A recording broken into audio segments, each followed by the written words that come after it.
Good morning, ladies and gentlemen. May I have attention, please? All quiet, please. Thank you. All right, so here we go. Got your notes out, ready to go. We're going to be following up with and preparing you for episode 7, after Stalin, 1953, 1956. Okay. And then we got 2 more episodes, or 2 more lectures going on next week. And then, yeah, then those of you guys who've been watching, it's going to be good. You've been taking good notes, and you'll be ready for the assessment essay based on the materials that we've covered. Yeah. So anyway, this is a very interesting episode. Let's go ahead and get into my screen here. There we go. We're going to be turning our attention primarily to the Soviet Union and Eastern Europe during this time period. Stalin is gone, 1953, right? He's been the big deal in the Soviet Union, 1930s, 1940s, early part of the 1950s. And of course, with the onset of the Cold War, he is the top leader, certainly for the European part, because he's got his Red Army in Eastern Europe.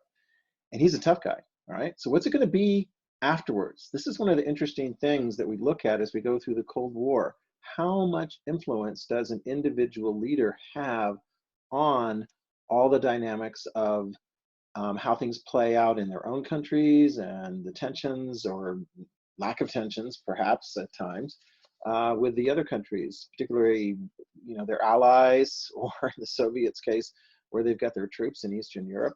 And yeah, I mean, this is going to be very interesting. On the free world, right? We've already transitioned from, let me see, Truman, and then we're going into Eisenhower. So these are presidents of the United States, and we'll see other leaders chosen through democratic processes. Although there are some on the free world, right, our side, that aren't necessarily free, right? We've got some dictators in the mix there too. And yeah, so we'll be following that all the way through, let me see, Eisenhower and Kennedy and Johnson and Nixon and Ford and Carter and Reagan and George H.W. Bush. And then that's the end of the Cold War. On the Soviet side, they don't have, like, you know, elections per se like we do. And so it's going to be an interesting transition. Here we have the funeral. In the casket, right there is Stalin. And carrying the casket are all the top Soviet leaders, the members of the Politburo, the Soviet Communist Party, and the top leaders in that Politburo. Who is going to be the next leader? Is there going to be one singular all-powerful leader like Stalin? Don't always count on that. It's not too often that you're going to be able to transition from one to the other. In fact, Stalin, if you were like seen as the next great powerful leader after Stalin, Stalin would suspect you while he was alive. So that's not necessarily going to be a great position to be in. So there actually is some rivalry. And go ahead and put this down. In the early stages, there's some tension. There's a lot of kind of group work, and in fact, I'd say even as things get sorted out here, in the Soviet Union, you're never going to see someone rival the absolute total power that Stalin had while he was in charge. You'll get some that will come closer than others, but in a sense, there's almost sort of like a committee. So for example, the one that rises to the top in the Soviet Union after Stalin's gone is ultimately going to be deposed in the early 1960s, because other top Soviet leaders will look and go, he didn't do a very good job. I mean, for example, the Cuban Missile Crisis, which we'll get into later in the 1960s. We almost had a global nuclear war, and so and other things that the Soviet leaders are going to go, okay, we're not going to take you out back and shoot you, but you're retired. Okay, so some transitioning out among the folks. Interesting thing here. So here, among the top leaders of the Soviet Union, we've got their names written up there. Georgy Malenkov, Vyacheslav Molotov, Lavrentiy Beria.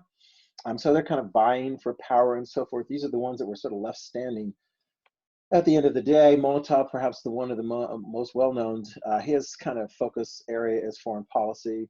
And he will remain as a top person. Beria, interestingly enough, is going to have a falling out among the top leaders and will be accused of being a spy for the West. He is or not, but he'll be executed. All right, so he's going to be gone. Malenkov ultimately, and Molotov moving aside slightly. The leader of the committee is going to be this guy, Nikita Khrushchev. Okay, Nikita Khrushchev, interesting person. We'll need to know the personality of Nikita Khrushchev. While Stalin was around, Nikita Khrushchev sometimes sort of played the bumbling fool in order to almost kind of like for survival and keeping Stalin from being suspicious of him and so forth. He is a survivor. He's a bit bombastic, he's prone to being coming out very lots of hand gestures and speeches and so forth. I don't know what that is, a turkey or a chicken or something he's got in his hands. In any event, so he's going to move bit by bit into a position of leadership. All right, so people will look to him as the leader of the Soviet Union and as the general secretary. It's not so often that you would look and go, the president of the Soviet Union is the top leader. The top position, as Stalin had figured it out and did this, is general secretary of the Communist Party in the Soviet Union. We'll see later when we look closely at China, for example. It doesn't matter what Mao's title is. He's in charge. He could be retired and he's still in charge. But anyway, so look to the General Secretary of the Communist Party in the Soviet Union. And just by the way, this is where I was like, oh, where are my Matrushka dolls, my Russian nesting dolls? Because I like to kind of have them, and I've got what, like 3 or 4 collections back in my classroom. But anyway, I found this image here. And this is pretty cool because you get, you can look at this. This is, there's so many different ones. When you're all hand drawn and everything and so forth. If you kind of go backwards, this is like the largest one here. By the time you get to the end of the Cold War, you'll actually see this is not a Soviet leader. Boris Yeltsin will come to power as leader of Russia in the 1990s at the end of the Soviet Union. So there's Boris Yeltsin on the far left, the largest one. Gorbachev is going to be the leader of the Soviet Union toward the end. Some of you guys remember from last year the importance of Gorbachev in introducing reforms which are going to be playing a role in the dissolution of the Soviet Union. So this is Gorbachev. I got 2 names right here, and you're like, ooh, Chernenko and Andropov. Don't worry about those guys now. They're not in there very long. I think neither of them last more than a year or so in office. Brezhnev, we'll be talking about him coming up in the latter part of the 60s and into the 1970s. And then there's Khrushchev, right? There's Khrushchev, right? You're getting a little bit smaller there. Khrushchev comes into power in the 50s and stays in power-ish until the early 60s. There's Stalin, and then who's this one on the far end? Yeah, that's Lenin. It's always fascinating because people are like, how do you know who the new Soviet leader is going to be? Well, there actually was a little bit of a pattern of bald versus hairy. You're like, what? Yeah, Lenin was bald, and then here comes Stalin. He's got a lot of hair. And then comes Khrushchev, not much hair. And then comes Brezhnev, lots of hair, including the eyebrows. And then comes Gorbachev, not much hair. And then comes Yeltsin, lots of, anyway, whatever, if you're trying to find some pattern there and so forth. One thing, though, that is pretty clear as we continue on, is the relationship between the Soviet Union, whether it's Stalin or Khrushchev, along with these other guys, is not that great, okay? So, 1953, we've got Dwight D. Eisenhower, Ike, and his Secretary of State, John Foster Dulles, and they're keeping an eye on the Soviet Union. I mean, this is going to be the time when, when they were running, when Eisenhower was running, he was like, Truman's a little bit soft on communism and so forth. We need to be tougher. We need to build up our military, build up our nuclear capability, keep the pressure on these guys, although within parameters. As we'll see as we play this out, it's not like the United States is going to look for every opportunity to just challenge the Soviet Union in every place in the world, because this is something we really do want to avoid. And the Soviets pretty much too. Nuclear war. Because that would be, that's it. It's game over. So keep an eye on this as the pressure builds and sways between the Soviet Union and the United States and its allies, okay?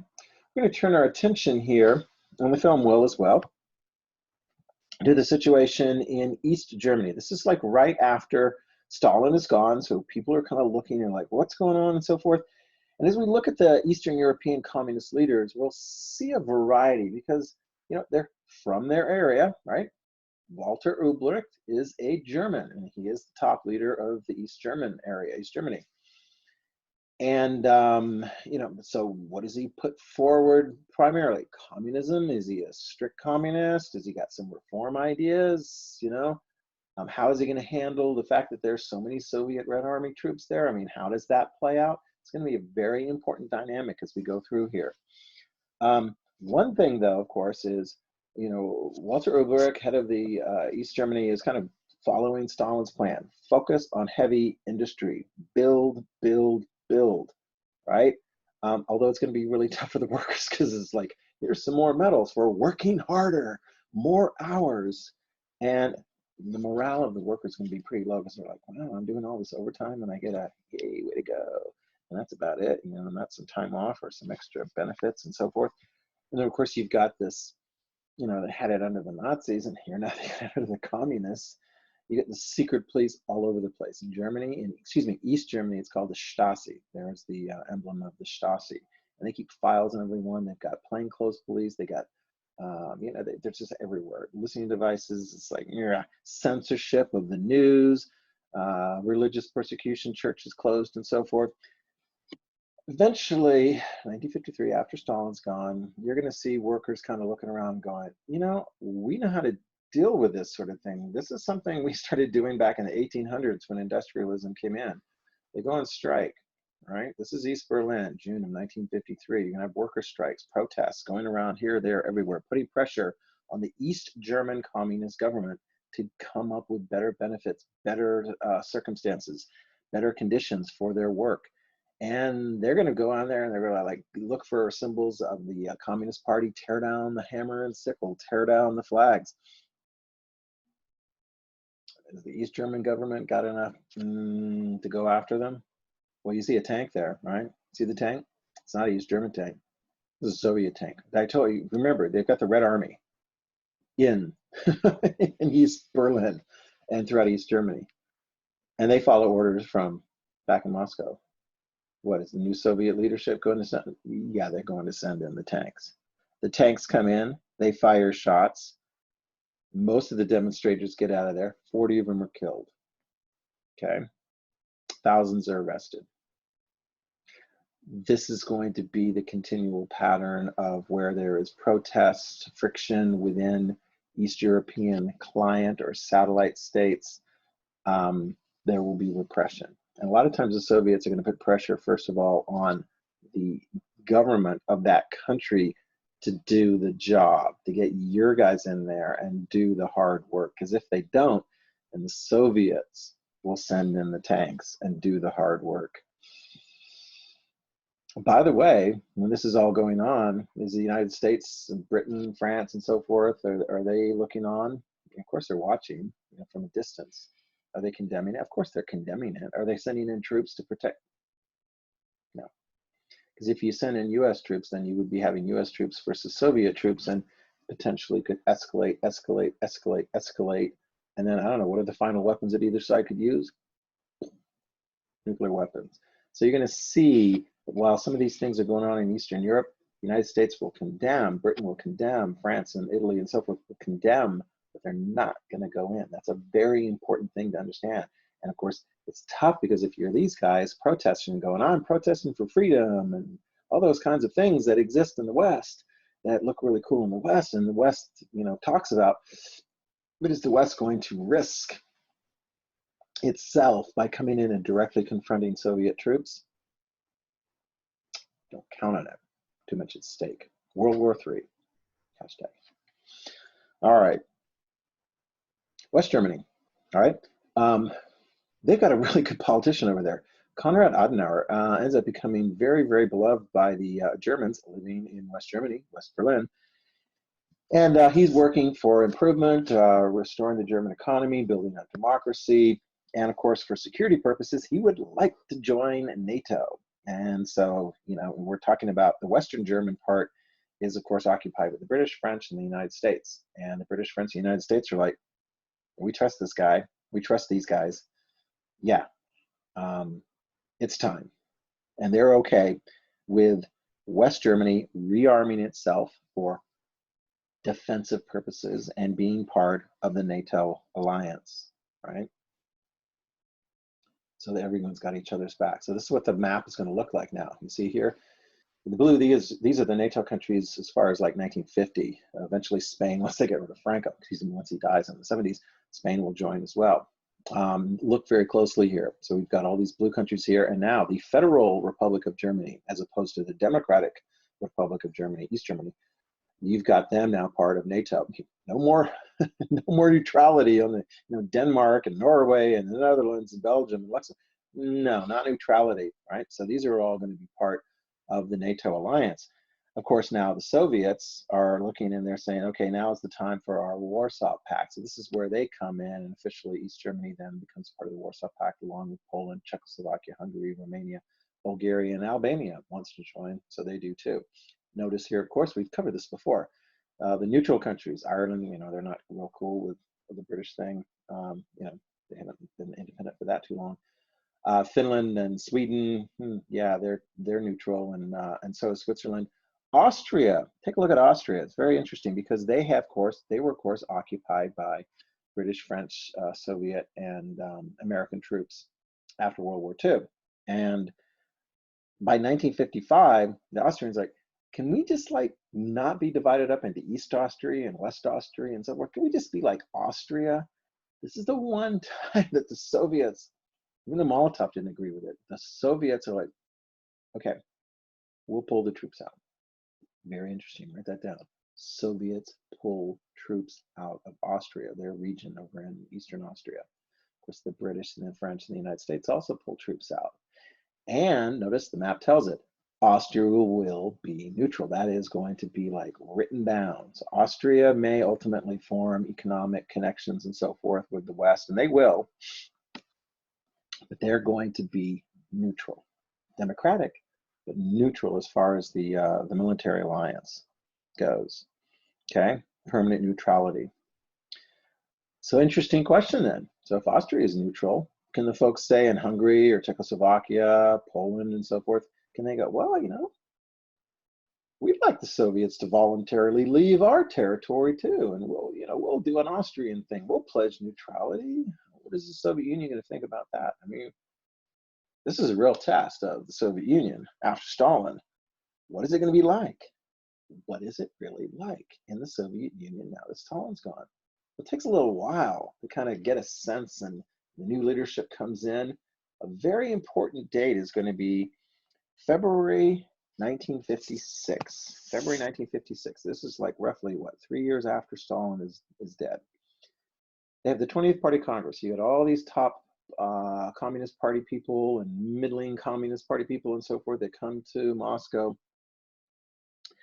and they're hearing about the various different goals from the top leader Khrushchev and others, and he's focusing on improving relations with Yugoslavia, right? I don't know if you remember, and we'll talk about this later. Yugoslavia obviously was communist but not Soviet, and Stalin hated that and tried to kill Tito, and Tito, the leader of Yugoslavia, is like, stop trying, because otherwise I'm going to send somebody to kill you and they won't fail. Anyway, so Tito is still in charge of Yugoslavia. He's communist, but he's trying to kind of play it both ways. And Khrushchev's looking for an improved relationship with Yugoslavia, right?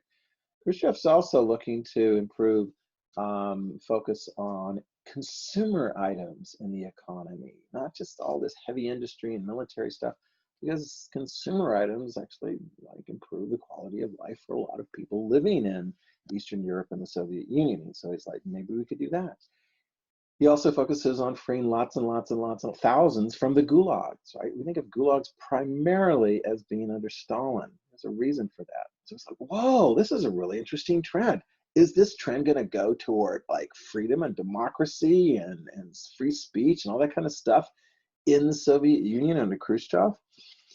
In a speech he gave right there, it's a secret speech he gives to the Soviet leaders at the Party Congress, and he's criticizing Stalin, criticizes the excesses of the Stalin era, and some of the people are like, oh my gosh, wow, the excesses, they went too far.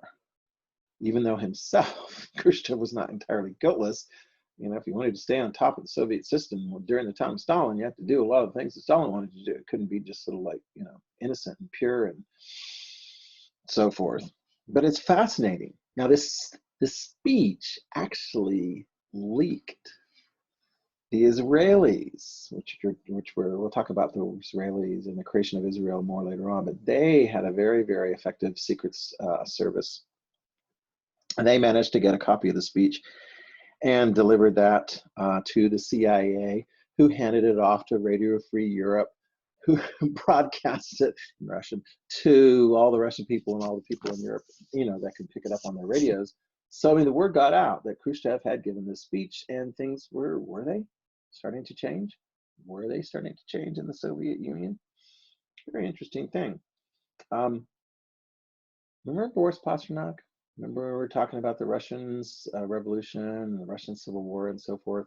And Boris Pasternak, who's you know, writer in Russia, and he wrote this big, huge, massive, epic story called Dr. Zhivago, set during the revolutionary times and the time after and so forth, and how it was critical of the Tsar and so forth, but it was also critical of the excesses under the time of Stalin. Well, he wrote this story, and it's like, I wonder if I can get this out. Well, the Soviet censorship and so forth, they're not really keen on having it published in Russia because, you know, it's like a little bit too close to home because it's criticizing, ultimately, the Communist Party in Russia. It's published in Italy. He agrees, and it gets published in Italy in Italian, and it's going to be published in English and French and all these various different languages. And wow, I mean, it's a story. It wins the Nobel Prize for Literature that year. And so Boris Pasternak is, of course, invited to come and receive the honor, and the Soviet Union's like, you're not going anywhere. He got a lot of heat from the Soviet Union. He got a lot of heat. The Russian people were not going to be able to read like an official version in Russian. Although it was fascinating because this is one of those little known things. I don't really talk about it so much in this video. The CIA was being very sneaky, and one of the things they did is they created a Russian language version. Wow, of a Russian language book called Dr. Zhivago. If you can read this right there, Dr. Zhivago. And they brought it to like this international literary convention that was taking place. I want to say in Belgium and Netherlands and so forth. And they had all these like they broke it up into like, you know, multiple page things and so forth. There were Russians who were able to actually go there and talk literature and so forth. And so, you know, through agents and what have you, the CIA's people were able to get copies of Dr. Zhivago into Russia. And there was a huge audience because they're like, wow, what is this book? It's about Russia. I don't know. But you don't want to get caught with a copy of Dr. Zhivago in Russia. Okay. I mean, that was what, 1957? Is it all going to peter out? No. I mean, just by the way, those movie clips I showed you once upon a time, that film came in 1965. Huge hit in the United States. One of the top sellers of all time still. And, you know, Academy Award nominations, Sound of Music won. But, you know, these guys were just like getting it. It was just like huge. I remember watching this when I was young. I was like, what a huge band in the Soviet Union. It's not going to be until years and years and years later, till the end of the Soviet Union, that you're going to actually be able to watch Dr. Zhivago in the Soviet Union. So it's an interesting question. How much has eased up? Well, not as much as some people think it might have. And this is going to become quite apparent as Eastern Europeans start testing the waters. Eastern European leaders and other Eastern Europeans start testing the waters to see how far they can go. Let's turn our attention to 1956, right? So this is after the secret speech, or around that time. In Poland, right? You know, the Polish people are like, we like having Poland. We like having a country. First priority for most Poles is Poland, right? And then whatever ideology. They're not that thrilled, honestly, with having Soviet troops there. But the Soviet troops are there, so you have to kind of play along with that. They want change, right? So there's going to be some protests starting to break out in Poland in June of 1956, right? Polish tanks will go in to Poznan to crack down on workers and others who were trying to get more religious freedom and worker rights. And 74 are killed. 74 are killed. So there's pressure within Poland to replace the leadership, and they do. There's a reform movement within the Communist Party in Poland, and a new leader is chosen. That leader is right here, Władysław Gomułka. Okay, Gomułka is the new leader. So it's an interesting thing because the Polish communists pick their own leader. It's like, can they do that? Don't they need to have permission? I mean, if it was Stalin's time, they couldn't do that. But now they're like, can we pick our new leader? You know, or is this going to work out with the Soviets and so forth? So there's an interesting question as to how this is going to play along. For the United States part, they're looking and going, I mean, and Secretary of State Dulles says, we're not going to send in troops to Poland. We're not going to start World War III. I mean, it's like pretty much that way. So Gomułka, you know, you're on your own. How are you going to play the Soviets so that they don't like send in their troops and crack down? And, you know, Gomułka is quite clever. He doesn't push the issue of, oh, well, Poland wants to leave the Warsaw Pact. They signed it in Warsaw, which is a city in Poland. And the Soviets aren't going to let Poland leave. So he's like, so we don't want that. But we would like to have more control over domestic policies and programs. The Soviets going to be okay with that? Maybe. They'll keep a close eye on it. But at the end of the day, no more violence in Poland. Gomułka had become a reform-ish leader. The Polish communists had picked him. And they'd gotten away with it. And he's still there. Wonder if that's going to play out the same way in Hungary, right? They had a hardcore leader, Matthias Rákosi, and in fact, he was seen as being too repressive, even by the new Soviet leadership, you know, Khrushchev and so forth. They were like, yeah, you know, the Hungarian reformers are like, you want to get rid of Rákosi? Sure, he's too ill, so he got retired as being too ill. He can't do the job. It's not healthy for him. So they did. And then they picked a new leader. The Hungarians picked a new leader. Their reform leader was Imre Nagy. That's how you pronounce it. It looks like Nagy. It's Nagy. Okay. And he's the new leader. He's the new prime minister of Hungary. And is that it? You know, is it just going to be like Poland, 1956, right? And Khrushchev's like, okay, I can work with this reform leader. I mean, I can work with this guy, you know, Gomułka. So I have a feeling I can work with this Nagy guy and so forth. Well, it's interesting because Nagy he ends up being quite the reformer. And the Hungarian people are pretty excited about this new change that's taking place in Hungary. And they come out on the streets and they're protesting. In October, thousands of students and workers are calling for more freedom. More freedom. And in fact, a lot of them are like, you know, we really would prefer the Soviet troops to be gone. I mean, they don't want the Soviet troops to be gone. And they don't really like the fact that it's the Communist Party, although Nagy is the top communist. And so, you know, they start grabbing Soviet flags. They take the Hungarian flag with the Soviet communist emblem in it and cut it out. I mean, they're just like, we don't like that. We like the Hungarian. We want Hungary for Hungary. Can we do like Austria? Because Austria is just to the west. Can we do like Austria and be neutral? I mean, come on. You don't really need us in the Warsaw Pact. Come on. Can we just like leave? Right? I mean, and sometimes the protesters, they see this statue of Stalin. Knock it down. Knock it down. And of course, the folks of the Soviet Union are like, oh, what are we going to need to do here? Right? I mean, like, these protesters, what have they got? They got Molotov cocktails, right? You know, they got a bottle with gasoline and a rag hanging out of it. What other weapons do they got? Well, if they can persuade the Hungarian military to join their side, oh my gosh, this could get rather interesting. And in fact, the Soviets did send in tanks. They sent in tanks. There was firing. Many of the civilians, though, managed to get their hands on real weapons. And so there was 4 days of fighting in Budapest, heavy losses, and eventually a ceasefire. The Soviets pull their tanks out. Oh my gosh. The Soviets pull their tanks out, and it's like these guys, I mean, they're standing on, you know, I guess as a Hungarian tank and so forth, and it's like, whoa, Nudge, are you going to support these revolutionaries? Because they are pushing for some serious things. Critical days in October. Nudge supports them. Nudge supports them. Verbally, he's like, yeah. I mean, he turns the apparatus of the top Communist Party in favor of the revolutionaries, the protesters. Will the Soviet Union put up with this? What will the United States do? What do you think the United States is going to do? Is the United States, well, is the United States going to encourage this development? Sure. Is the United States going to guarantee the revolution to be successful with the backing of the United States? No.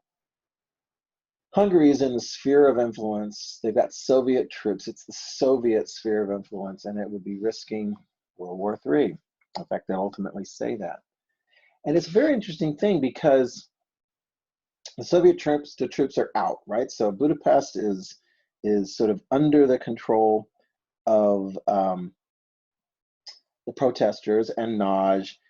And as the things develop, it's very fascinating because you know how it's like, oh, this, oh, that, oh, this swirl, you know, how many different big things can the world focus on?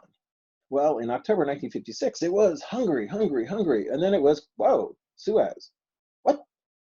We'll get to this more later on. Egypt, they got a canal built by the British. Egypt becomes nationalized. They want to take over the canal themselves. So they do. British, French, the Israelis. They jump in and they take the canal back. The United States and the Soviets say, you can't do that. This is a new time. This is post-imperialism. So it's like, you got this whole thing going on in Suez at the same time. The Hungarians are like, whoa, look at us, look at us, look at us. Pay attention to what's going on here. Because what's going on in Hungary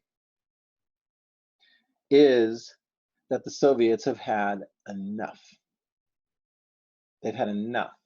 And they send in the troops. They send in the troops, right? There were secret police that were being killed in Hungary because it's like, you know, the secret police could operate, but now with the protesters in charge, they're like, hey, you're a secret policeman, you're a secret policeman, we're gonna go after you guys and so forth. The Soviets send in the troops. Naj gets on the radio calling for help from the rest of the world. Please come and help us. Help us, help us, help us. This is November 1956. Will the United States send in troops? Now, Radio Free Europe apparently was like, we'll help you, but you know, encouragement. And some of the Hungarian fighters, I mean, there's like a lot of the Hungarian troops actually join or hand over weapons. I mean, and I remember going to Hungary in 1990 as part of my honeymoon, going into Budapest, and they still had bullet holes in a lot of the buildings from what had taken place in 1956. It was a bloodbath, right? You're going to have many people killed. And ultimately, the Soviet Union will prevail. Naj is out, executed. Over 200,000 Hungarians flee to the west, to Austria, before the border is closed up again. Soviet show, we're not messing around. Hungary, you're staying here. Naj is executed. 1956. But at the end of the Cold War, during the time of Gorbachev, some of you guys remember this, we'll obviously get to this toward the end of the Cold War period. 1989, his body is reburied with honors. He's seen as a great Hungarian patriot, somebody who supports the national ideals of Hungary, even though it's not, you know, all on pro-Soviet communism and so forth. So you can go to Budapest and place a flower if you like on the new honored gravesite memorial for Imre Nagy, who is there in Hungary, and you've got the new story, the retold story. So that's the gist of it, and we're going to see some of these things taking place later on as we go through the Cold War.